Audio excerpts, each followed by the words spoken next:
네, 안녕하세요. 방금 소개받은 이세현입니다. 현장에서 AI를 연구하지는 않지만 AI를 적용하면서 연구를 하고 있는 연구자로서 현장에 에이전트가 어떻게 들어오고 있는지 꼭 제가 한 것뿐만 아니라 다른 많은 분들의 연구를 소개를 해드리면서 발표를 드리고자 합니다. 앞에서 너무 설명을 잘해 주셔가지고 인트로는 짧게 지나가겠습니다. 보통 이제 인공지능이 발전을 하다가 에이전트가 됐다라고 생각을 하실 수도 있는데, 아침에 처음에 이제 이영일 대표님 말씀처럼 현재 모던 데피니션에 따르면은 인공지능 자체가 환경으로부터 정보를 받아서 행동을 수행하는 에이전트에 대한 연구로 되어 있습니다. 이미 95년도에 나온 책에서 이렇게 설명이 되어 있고요. 그리고 있기 때문에 현재 지금 좀 자세히 보면은 언어 모델, 우리가 지금 에이전트라고 말하는 것은 언어 모델의 창발 능력에 기대서 더 이제 추가적인 학습을 통해서 기능을 넓히고, 그리고 외부에서 활용할 수 있는 도구들을 제공을 함으로써, 그리고 사고 능력을 발현시킴으로써 스스로 목표를 설정하고 환경 변화에 적응하게 하는 그런 것을 우리가 에이전틱 AI라고 부릅니다. 연구 쪽에 AI를 적용하는 게 굉장히 많이 나오다 보니까 최근에 상당히 두꺼운 분량의 리뷰 페이퍼가 나왔는데, 거기 나온 그림을 가지고 와봤습니다. 그 논문의 정리가 좀 잘 돼 있었는데요. 연구에 적용되는 AI를 이렇게 5개의 분류를 하고 있습니다. 먼저 AI for Scientific Comprehension. 그러니까는 여러분들 아마 많이 하실 텐데, 두꺼운 논문이나 보고서 올리고서 이거 주요 내용이 뭐야 물어보는 것들, 이런 거 말씀하는 거고요. 두 번째는 아카데믹 서베이입니다. 요게 이제 아까 말씀하셨던 구버라던가 딥 리서치 같은 것들이 그건데, 내가 알고 싶은 게 있어. 근데 이거를 내가 일일이 조사를 해가지고 데이터를 찾아가지고 정리를 하기 너무 어려워. 네가 좀 해줘. 네가 보기에 여기서 중요한 포인트를 짚어가지고 같이 정리를 해줘라고 하는 게 아카데믹 서베이입니다. 사실 딥 리서치라는 기능이 처음 나왔을 때 저 개인적으로 좀 혼동스러웠던 게, 저희는 이렇게 논문들을 읽고 정리하는 거를 리뷰라고는 불렀는데 리서치라고는 부르지 않아 왔었거든요. 저희가 리서치라고 하는 것들은 뭔가 잘 모르는 것들에 파고들어서 이것들을 우리가 알고 있는 경계 안으로 가지고 오는 것들, 또는 우리의 지식의 바운더리를 밖으로 넓히는 거를 그렇게 말했었는데, 좀 약간 용어의 차이가 좀 있는 것 같았습니다. 그 다음에 사이언티픽 디스커버리입니다. 요게 제가 말씀드렸던, 이제 우리가 연구한다고 할 때 보통 이제 저거를 연구한다고 말을 하는데, 기존에 있는 지식을 기반으로 해서 새로운 가설을 세우고, 또는 이론 같은 것들을 전개를 해서 아이디어를 만들어 가지고 실험 같은 걸 통해서 분석하는 것들을, 이런 것들을 말을 하죠. 그리고 뭔가 결론이 나왔다라고 하면 이제 세상에다가 알려야 됩니다. 글을 써야 됩니다. 논문 작성 자동화. 요거는 뭐 너무 유명해서 드릴 말 없을 것 같아요. 그 다음에 요즘에 약간 이슈도 되고 있는 게 리뷰를 자동으로 하는 겁니다. 최근에 이제 어떤 대학이라던가 이런 데서 긍정적인 리뷰만 해, 이런 것도 하얀 글씨로 써서 냈다가 걸리기도 했었는데, 일본의 와세다 대학은 굉장히 당당하게 반응을 하더라고요. 논문을 아무렇게나 리뷰를 맡겨버리는 사람들이 경종을 올리기 위한 거다, 이런 식으로. 근데 아무튼 저 필드 자체는 지금 AI의 발전과 함께 연구가 되고 있는 분야입니다. 그리고 재밌는 게 뭐냐면, 이쪽에는 이 논문의 리뷰어를 어떤 사람이 적절할까 매칭하는 것들, 그리고 이 훌륭한 연구를 어떻게 알리면 좋을까, 이 홍보에 대한 것들까지 포함되어 있습니다. 크게 보면은 지금은 연구지만 뭐 이제 기업의 마케팅이라든가 이쪽까지도 볼 수 있는 부분입니다. 근데 이제 연구의 종류에 따라서 조금씩 다릅니다. 일반적으로 논문을 찾아서 읽고 연구 주제를 찾고 그 다음에 논문을 쓰고 뭐 이런 것들 비슷한데, 컴퓨터 사이언스 그리고 컴퓨테이셔널 사이언스, 익스페리멘털 사이언스 좀 달라요. 컴퓨터 사이언스는 이제 좀 전에 발표하셨던 것들이 두 분 다 연석께서 컴퓨터 사이언스 쪽에 있기 때문에 아마 저쪽에 많이 익숙하실 거고, 여기 청중들도 비슷할 것 같습니다. 저쪽을 연구를 한다는 더 좋은 알고리즘을 찾고 더 좋은 모델을 만들고 더 강한 기능을 만들고 이런 것들일 텐데요. 컴퓨테이셔널 사이언스는 보통 이제 계산과학이라고 말을 하는데 시뮬레이션이라고 말하기도 합니다.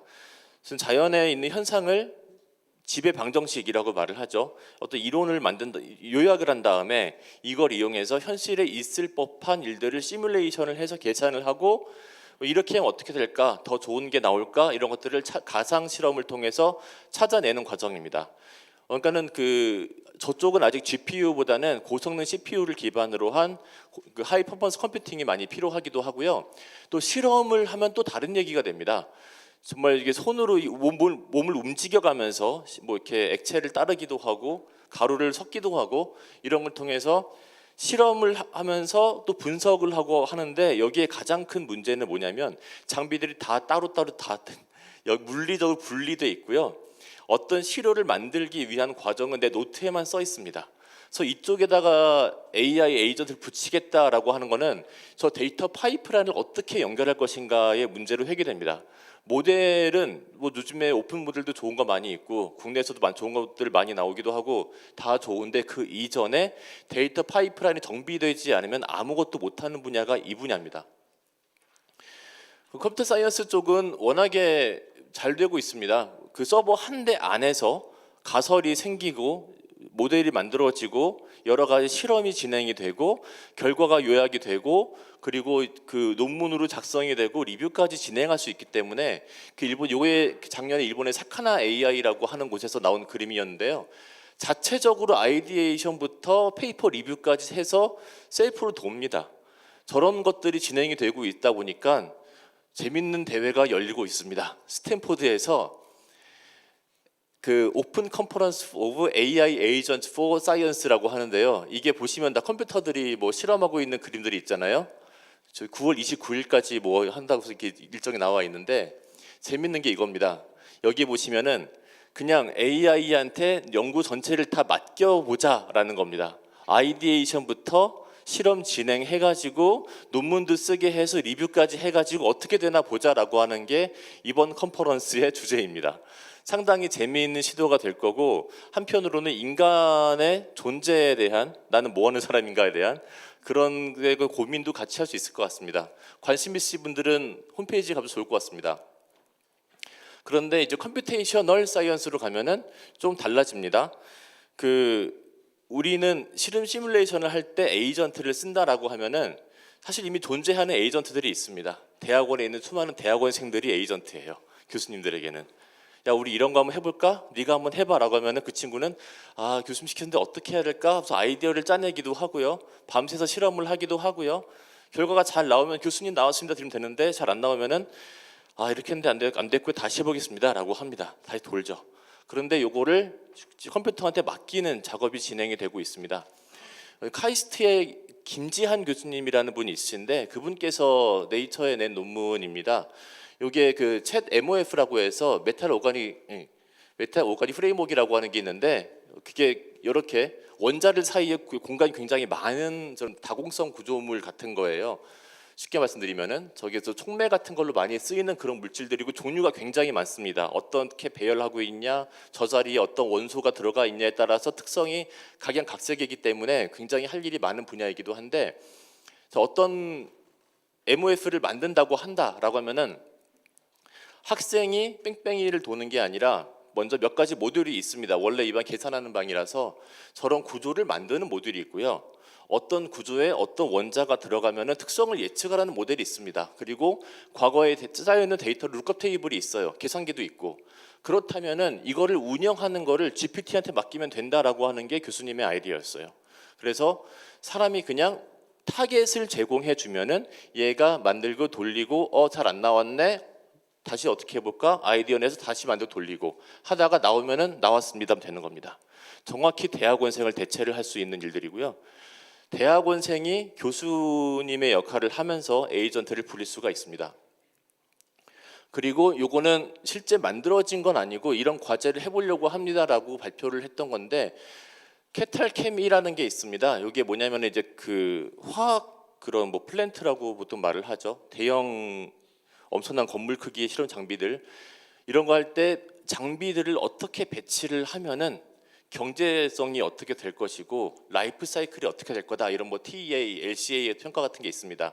저런 것들을 원래는 이제 일일이 사람들이 이 모듈들을 배치를 해 가면서 이러면 특성은 잘 나올까, 비용은 얼마가 될까 산정을 하고 안 되면 다시 하고 해야 되는데, 이거를 에이전트를 시켜서 알아서 네가 한번 해봐라고 하는 겁니다.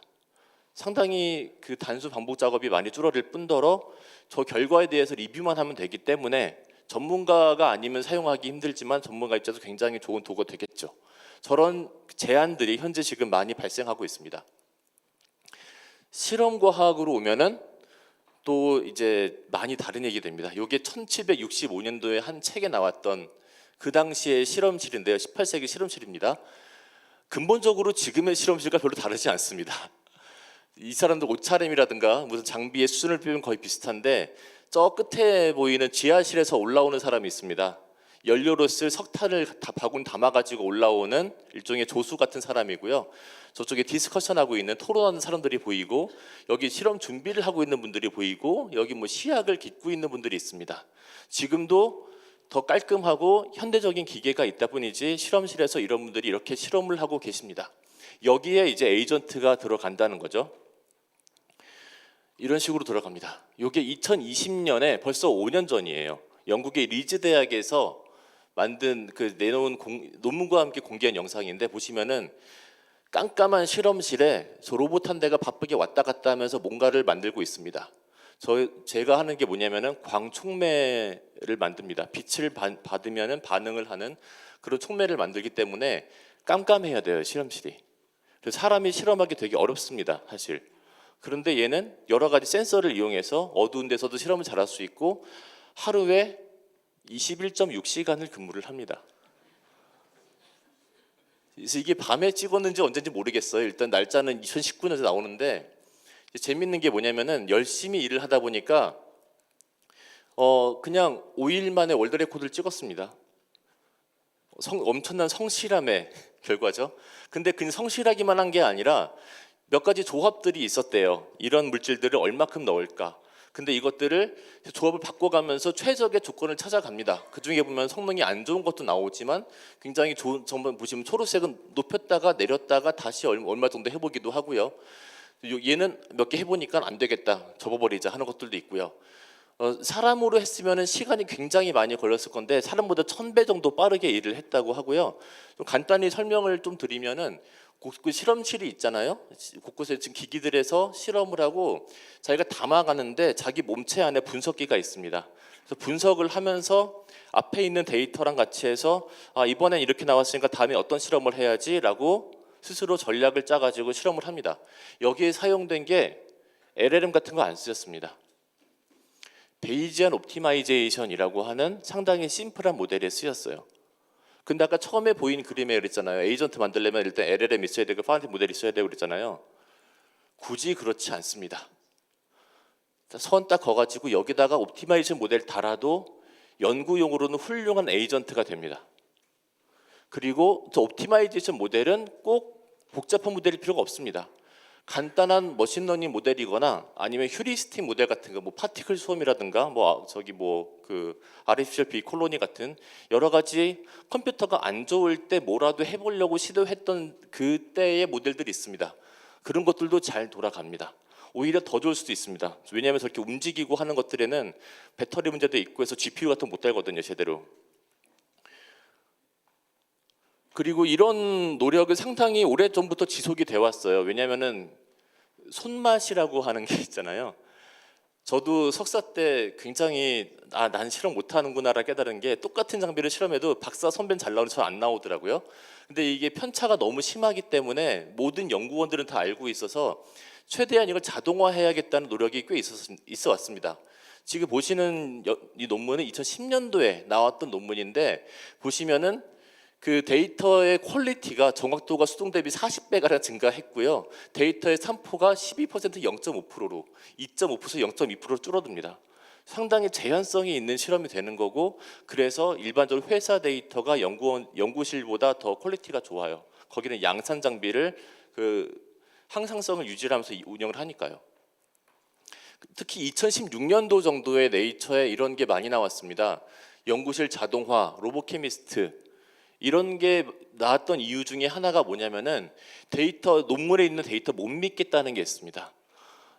어떤 사람이 내 논문 보고 따라서 실험했는데 난 안 나와요. 이렇게 A라는 반응이 발생한다는데 난 B라는 반응이 나와요. 그래서 그 당시에 여러 사람들이 조사를 했더니 화학이랑 물리 쪽은 그나마 나왔는데 바이올로지만 가도 가운데 뚱뚱해지고요. 사실 메디신은 다른 쪽 가면은 어떻게 보면 맞는 것보다 안 맞는 게 더 많은 부분도 있는 이런 일이 생기는데 대체 왜 이러냐를 조사를 했었어요. 그 당시에. 재밌는 게 인간의 탐욕과 두려움 때문입니다. Selected Publication Reporting. 그러니까는 한 10개 중에서 9개 망해도 하나 어쩌다 잘 나오면은 잘 나왔다고 논문 씁니다. 물론 진짜 그게 어쩌다가 정말 제대로 잘 나온 걸 수도 있겠지만 우연히 뭔가 잘못돼서 결과가 잘 나온 걸 수도 있는데 나올 수도 있고요. 그리고 확률적으로 그만큼 이게 재현되기 어려운 경우도 있고요. 두 번째는 출판에 대한 압박입니다. 박사 과정을 겪어보신 사람들이라면은 자기 인생이 걸린 상황에서 내가 지금 이거를 양심에 잠깐 눈을 감고 싶다는 생각을 종종 하게 되거든요. 근데 정말 저 푸시가 강할수록 그 왜곡이 확률이 커지겠죠, 일반적으로. 그렇기 때문에 더더욱 실험 자동화에 대한 열망 강했었고 계속 꾸준히 시도가 되고 있었습니다. 그러다가 이제 기왕에 하는 거 자동화만 하는 게 아니라 더 똑똑하게 해보자라고 하는 것들이 나왔었죠. 먼저 이건 좀 상당히 심플한 케이스예요. 분석 자동화인데 분석 기기에다가 AI를 붙이긴 했습니다. 이미지 프로세싱이에요, 정확히 말하면은. 이미지를 보고서 이건 뭐구나 판별을 해가지고서 보시면 여기 RCN 모델 같은 거 있고요. 이런 모델을 간단하게 붙여가지고 원래 여기 없으면 사람이 좀 적당히 경험이 쌓인 사람 보고서 이건 뭐다 했겠지만 그 사람 필요 없이 자동으로 돌아가게 만들었던 케이스고요. 2004년도에 좀 기념비적인 논문이 하나 있습니다. 그게 뭐냐면은 논문이 로봇이 가설을 만든다. 그래서 여기 보시면 로봇 사이언티스트라는 단어가 처음 나왔습니다. 하이포테시스 제너레이션이라는 단어가 나오고요. 가설을 만든다. 저때 인공지능도 별 볼 일 없었을 텐데 어떻게 했을 거냐. 이게 2010년도에 다시 한번 나옵니다. 이 논문이. 이렇게 생기는 거였어요. 아담과 이브라는 두 대의 장비가 있습니다. 사실상 피지컬 AI인 셈인데 여기서 그 바이올로지 쪽이고 이건 케미스트리 화학 쪽인데요. 밑에 있는 건 QSAR. 저게 그 물질의 특성과 구조, 그러니까 스트럭처랑 그다음에 그렇게 기억 나는데 액티베이션 이런 것들을 그 관계를 가지고 기계학습을 시켜놓은 거고요. 위에 같은 경우는 생물 정보학을 이용해서 여러 가지 데이터베이스를 찾아서 이거 시도해보고 아니면 저거 해보고 지금 보기에는 상당히 뭐랄까 좀 원시적이기도 하지만 한 획을 그었던 연구였습니다. 예를 들어서 이 연구 뭐였냐면은 미확인 효모의 유전자 식별 과정을 자동화한 겁니다. 6,000개 중에서 한 600개, 900개 정도가 알려지지 않았는데 이것들을 실험을 해보기 위해서 여러 번을 반복을 하는데 그냥 막 하는 게 아니라 이게 안 됐으니까 이거랑 관련이 좀 뭔 다른 거 해볼까? 이런 식으로 번갈아 가면서 했던 겁니다. 그렇게 해서 기계가 혼자 돌려가지고 20개 정도의 가설 중에서 12개 가설이 확인됐었고요. 그 중에 6개는 나중에 찾아봤더니 기존 논문에 나왔던 건데 얘는 모르고 독립적으로 재발견을 한 거고 나머지 6개는 그 전에 몰랐던 언노운을 노운으로 가지고 온 겁니다. 순전히 기계의 힘에 의해서. 그래서 이 논문이 이 분야에서 상당히 그 가설 수립이라던가 연구 자동화변에서 기념비적 논문이 되어 있고요. 최근에는 진짜로 성능 좋은 AI들이 도입이 되면서 여러분들께서 이거 좀 AI스럽다라고 할 만한 게 나오겠습니다. 그 중에 하나가 카이스트 장영재 교수님께서 하고 있는 다임 리서치라는 회사가 있습니다. 물류 쪽 업무를 이제 수많은 로봇들이 다니면서 뭐 이제 반도체를 싣고 있는 OHT라든가 아니면 밑에 물건들 조그만 지게차 같은 것들이 움직인다든가 이런 식으로 그 커다란 공장 부지 내에서 정확한 물건을 정확한 자리에 제 타이밍에 가져다 줌으로써 생산성을 크게 높이는 그런 연구를 진행을 하고 사업을 함께 진행을 하고 계시고요. 그리고 요거는 재작년에 나온 코사이언티스트 논문입니다. 코사이언티스트라는 이름이 붙은 논문 2개 있습니다. 하나는 여기서 나온 논문이고요. 또 하나는 구글이 낸 논문인데 이거 첫 번째 나온 논문입니다. 2개가 대강 비슷해요. 보시면 여기 사진에 여기 이렇게 그 실험 장치가 있고요. 장치가 있고 밑에 모니터가 있는데 얘가 본체고 일종의 두뇌가 이쪽에 보이는다고 볼 수 있습니다. 보시면 플래너가 있죠. 자기가 계획을 짭니다. 위에서 빨간색에서 인풋 프롬프트를 넣어요. 뭐를 만들어라고 하면은 어떻게 만들어야겠다 계획을 짜요. 그 다음에 그걸 가지고서 실험을 합니다. 실험한 데이터를 받아다가 자동으로 코드 분석을 해요. 여기까지는 아까 그 껌껌한 방에 왔다 갔던 애랑 비슷합니다. 근데 그 재밌는 게 뭐냐면은 자기 데이터를 가지고 계획을 짜다가 내가 좀 공부를 해야겠다. 책을 읽습니다. 논문을 읽어요. 받아놓은 논문들을 뒤져가면서 실마리를 찾습니다. 근데 받아놓은 것 중에 없잖아요. 새로 나온 논문 없나 인터넷 검색을 합니다. 기본적으로 제가 연구할 때 그리고 모든 연구원들이 할 때 하는 행동과 똑같습니다. 시행착오를 통해서 일종의 셀프 강화학습 같이 되는 그런 걸 하다가 정보가 부족하면은 남들이 내놓은 것들 찾아보기도 하고 정확히 이걸 반복을 해요.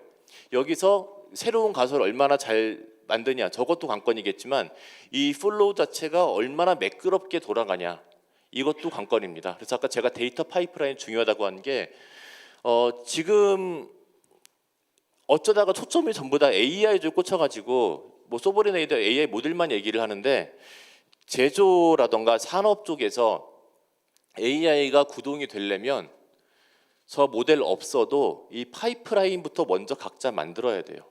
이 파이프라인이 없는데 저 플래너에 해당하는 똘똘한 AI 와봤자 안 돌아갑니다. 소용이 없어요. 그리고 여기 한 단계 더 업그레이드된 걸 볼 수 있습니다. 그 캠크로우라고 하는 이게 그 로체스터 공대에서 만든 건데요. 얘도 비슷해요. 뭐를 만들자라고 하면은 맨 처음에 생각을 합니다. 리즈닝을 하고 플래닝 계획을 짜요. 그 다음에 액션에서 셀렉트 툴을 합니다. 저 툴이 뭐냐면은 진짜 실험실에 있는 기계들을 돌릴 수 있는 툴입니다. 아까 처음에 그랬잖아요. 에이전트는 다룰 수 있는 도구가 있다. 그 도구가 API 던지는 게 아니라 인터넷 그냥 검색하는 게 아니라 뭐 내부적으로 API죠. 그렇지만 실제로 실험실에 있는 장비들이 돌아서 분석을 하고 실험을 실행을 하고 그런 도구들입니다. 과거라면은 사람들이 했을 일들을 하는 거예요. 그 다음에 옵저베이션 분석을 합니다. 분석해서 잘 돌아가나라고 생각을 하는 거예요. 그리고 그 과정에서 그 피지컬 월드에 있는 여러 가지 도구들과 인터랙션을 하는데 이 중에 역시 데이터베이스 그리고 논문 서치, 코드 인터프리터 자기가 필요한 코드를 짜서 돌려가지고 분석하는 거고요. 그리고 중간중간 사람이 검사도 하고요.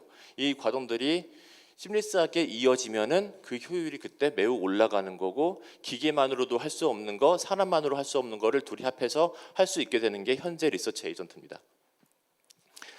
요거는 또 다른 그룹에서 나왔던 이거 사이언스에 나왔던 건데 요것도 이제 뭐 합성하고 이런 건데요. 이분은 재밌는 게 뭘 한다보다 오픈 소스의 도움을 굉장히 많이 받았다라고 논문에 명시를 했고 그래서 어떤 것들을 어떻게 썼는지를 쭈르륵 했어요. 이 중에 뭐 자체 개발한 것도 있지만 뭐 커머셜도 있지만 이런 것들 RD킷이라던가 아니면은 그 엘스비어에 있는 그 리엑시스 API 저거는 그 논문 데이터베이스사에서 돈을 받고 파는 소재 데이터베이스입니다. 저런 것들을 이용해 가지고서 이제 내부적으로 시뮬레이션도 해가면서 이번에 이걸 만들어야겠다 해서 만들고 하는 것들이죠. 저분이 저자들이 이 논문에다가 어떻게 해서 우린 잘했다라고 한 거 뒤에다가 붙인 또 재밌는 게 있습니다. 이게 얼마나 힘들었다. 솔직한 말들을 많이 적어놨어요. 첫 번째로 이게 이런 장비를 꾸미는 돈이 절대 저렴하지가 않습니다. 사람이었으면 그냥 인건비 주면서 할 것들을 여기다가 정식으로 뭔가를 박아야 되고 개발 발주를 내야 되고 이게 만만치가 않죠. 그리고 사람 사이에서 승인받는 얘기를 되게 많이 합니다. 연구 자동화 정당화, justifying, 투자를 받기 어려움, 이거에서 뭐가 좋은데 뭐 이런 식이에요. 사실 저도 저런 과제 비슷한 과제를 지금 수행을 하고 있긴 한데 그 심사위원들께서는 그래서 특성이 얼마가 좋아졌어? 라고만 물어보십니다. 이분들은 평생 그렇게 살아왔으니까. 근데 저희가 하는 거는 특성은 나중에 좋아질 거고 일단 저희는 이것들을 자동으로 하는 플로우를 만드는 겁니다 라고 말을 하는데 이거 이해시키기 되게 힘듭니다.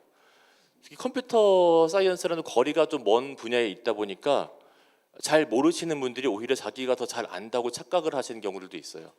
그리고 의외로 가장 설득하기 힘든 분들이 90년대 뉴럴넷 했던 분들입니다. 자기가 다 해봤는데 다 알고 계시대요.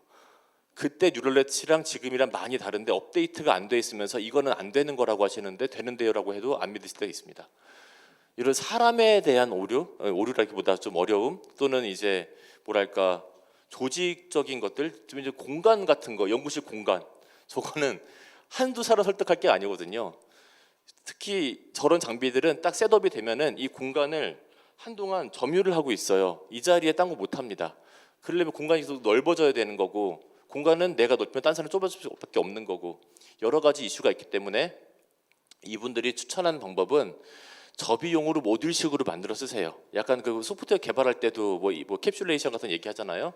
그 다음에 협력을 평소에 잘 하시고 문화가 되게 중요합니다. 이런 말씀들을 논문에다가 써주셨어요. 그리고 또 다른 문제가 있는데, 요거는 최근에 좀 이제 테스트가 되는 것들입니다. 작은 에이전트들은 잘 돌아가요. 상당히 잘 돌아요. 그럼 이걸 얼마 동안 장기적으로 운영할 수 있을까? 이제 이거를 확인하기 위해서 한 그룹에서 자동 판매기 운영을 맡겼습니다. 네가 보고서 물건 떨어지는 거, 잘 팔리는 거, 안 팔리는 거 보고서 물건 주문도 새로 하고, 고장 나면 이거 대응도 하고, 그렇게 하라고 했는데, 보시면은 다 알만한 모델들입니다. GPT, 제미나이, 클로드 등등이 있는데요. 사람이 844달러의 수익을 낼 때 클로드 3.5 소네트는 최대 2,200달러를 벌었어요. 굉장히 많이 벌었어요. 근데 못 벌 때는 절반밖에 못 벌었어요. 476달러밖에 못 벌었어요. 그리고 희한하게 제미나이 1.5%보다 2.0이 더 못 벌었어요. 그러니까 일반적으로 벤치마킹에서 측정하는 지표랑 장기적인 운영성이랑은 좀 다르다는 게 좀 있는 거고요. 그리고 얘가 나온 것들이 그 희한한 오류가 많이 나왔는데, 자기가 뭔가를 감지를 하지 못했어요. 감지를 하지 못해서 뭐 있는 걸 없다 그러고 없는 거 있다 그러기도 했었는데, 그러다가 아 이거 누가 나를 해킹했나 보다라고 생각을 하고 FBI에다가 메일을 씁니다. 사이버 해킹을 당했습니다라고. 저런 일도 있었고요. 여기서 느낀 거는 아직 갈 길이 멀다. 1번. 두 번째, 모델에 대한 지표를 장기 에이전트용으로는 좀 새로 만들 필요도 있겠다. 몇 가지가 있습니다. 그리고 또 하나, 이거 굉장히 중요한 건데, 딥 리서치 같은 거 할 때 그걸 아카데미 서베이라고 그 논문에서 구분했다고 했잖아요. 저거 믿을 수 있느냐? 사실 제가 딥 리서치 나왔을 때 굉장히 좋아하고 여서 써보다가 실망을 되게 많이 하고 테스트도 해봤는데, 대개 여기서 발생합니다. 이게 현재 현존하는 수많은 논문 데이터베이스 중에서 일부를 가지고 온 거예요. 보시면은 오픈 액세스 논문 데이터베이스가 있고, 이제 걸쳐 있는 게 있고, 그냥 클로즈가 있습니다. 저희 연구원에서 하는 에너지 쪽 연구는 기계, 화공, 뭐 소재 이쪽 연구들이 많아요. 이런 쪽은 오픈 액세스 논문들이 거의 안 나옵니다. 쓸만한 연구들 다 클로즈예요. 클로즈란 얘기는 뭐냐면은 딥 리서치가 찾지 못합니다. 왜냐면은 제가 제 자리, 연구실 제 자리에서 제미나이나 클로드나 오픈 AI 딥 리서치 실행을 해도 서버에서 이 논문을 찾아야 되는데 서버가 라이센스비가 없어요. 이거 되게 비쌉니다. 저희 연구원만 1년에 거의 한 10억 원 정도가 내는 걸로 알고 있는데 꽤 비싸요. 그래서 라이센스 제휴를 맺지 않는 이상 믿기가 힘들고, 두 번째 이슈는 뭐냐면은 논문들이 굉장히 많습니다. 보통 일반적으로 검색했을 때 여기 있는 그 시멘티 스칼라라는 게 있습니다. 저 시멘티 스칼라를 찾거든요. 저기에 논문이 꽤 많아요. 위쪽에 있죠. 그 2억 2,470만 편. 참 많은데 저거를 정말 다 찾을까? 그것도 의문이에요. 왜냐면은 검색하는 시간이 있잖아요. 키워드도 아닌 벡터 검색을 해야 됩니다. 근데 소비자가, 그 사용자가 기다리고 있는데 몇 초 만에 답이 온단 말이에요. 제대로 해서 본다는 보장이 없어요. 그 증거 중에 하나로 비슷한 내용 딥리서치 할 때마다 레퍼런스가 바뀝니다. 계속. 그 중에 똑바른 거 못 찾는다고 봐야 돼요. 그럼 어떻게 하냐? 저 입장에서 하고 싶은데 가장 현실적인 방법은 이렇게 그 클로스 라이센스 DB에서 내가 보는 PDF들까지는 아니더라도 서지 정보들을 와장창 다운받아 놓은 다음에 이 안에서 검색을 시키는 겁니다. 그렇게 해서 저희가 시스템 만들었고요. 그 만드는 과정에서 저희가 그 NREL이라고 하는 미국에 있는 그 재생에너지 분야의 전체에서 가장 큰 연구소가 있습니다. 저기와의 공동 연구를 하고 싶어가지고 어떻게 전략을 짤까 했었는데요. 사람이 저기서 뭘 하고 우리가 뭘 잘하는지 찾기 되게 힘들어요. 경험적으로만 알기 때문에. 근데 제가 10년 동안 양 기관이 낸 논문들 13,000편을 분석을 해가지고 주제 분석을 해서 봤더니, 사실 우리보다 무조건 여기 보시면 사람도 5배가 많고요. 예산도 4배가 많아가지고 웬만하면 다 잘할 줄 알았어요. 그런데 하다 보니까 에너지 시스템이라 윈드 터바인은 저도 잘하는데 촉매라던가 배터리 쪽 그리고 화학 쪽은 우리가 더 잘하는 면이 있다라고 해가지고 그다음 히 시스템 비슷해요. 아 그러면은 이걸 우리가 알려줄 테니까 너 이거 알려줘라는 식으로 서로 일장일단을 알 수 있으니까 전략을 짤 수 있지 않을까라고 했었고요. 이거를 그때 22년 말 23년 초 정도에 담당하시는 저희 그 실장님께서 NR에서 만날 때 가져가셨고 장기간의 논의와 이제 여러 가지 협상이라든가 거쳐가지고 올해 1월달에 MOU가 맺어졌습니다. 기관 간에. 그리고 이와 비슷한 시스템이 이제 돈다는 거 알았으니까 작년에 저희 연구원 프라운호퍼랑 MOU 맺을 때도 프라운호퍼 기관 거기 모자라고 우리 모자라고 요거 분석해서 했었고요. 그리고 요걸로 얻은 결과를 지금 현재 거의 만들어지고 있는데 좀 재밌는 거 하나 보여드리면 이게 2000년에 25년 전이죠. 배터리 분야에서의 국제 공동 연구 네트워크입니다. 가장 활발한 데가 프랑스와 미국 그리고 미국과 일본입니다. 이렇게. 그리고 호주가 좀 뭔가 열심히 하는 느낌 나고요. 5년 지나면은 한국이 굵어집니다. 그리고 5년 지나면은 한국이 일본을 압도합니다. 2010년쯤 되면은 근데 중국이 나오기 시작해요. 그리고 2015년 되면은 중국과 미국이 가장 굵고 나머지 전부 다 작아집니다. 참고로 이게 그 두께를 그 한 연도에서 그 노멀라이즈했기 때문에 딴 데가 작아진다고 딴 데가 약해진다기보다 이 큰 데가 가장 커진다고 봅니다. 미 중 간의 국제 공동력 가장 강하고요. 이게 2020년이고요. 저것만 강한 게 아니라 중국과 다른 나라 다 커집니다. 그리고 이게 작년입니다.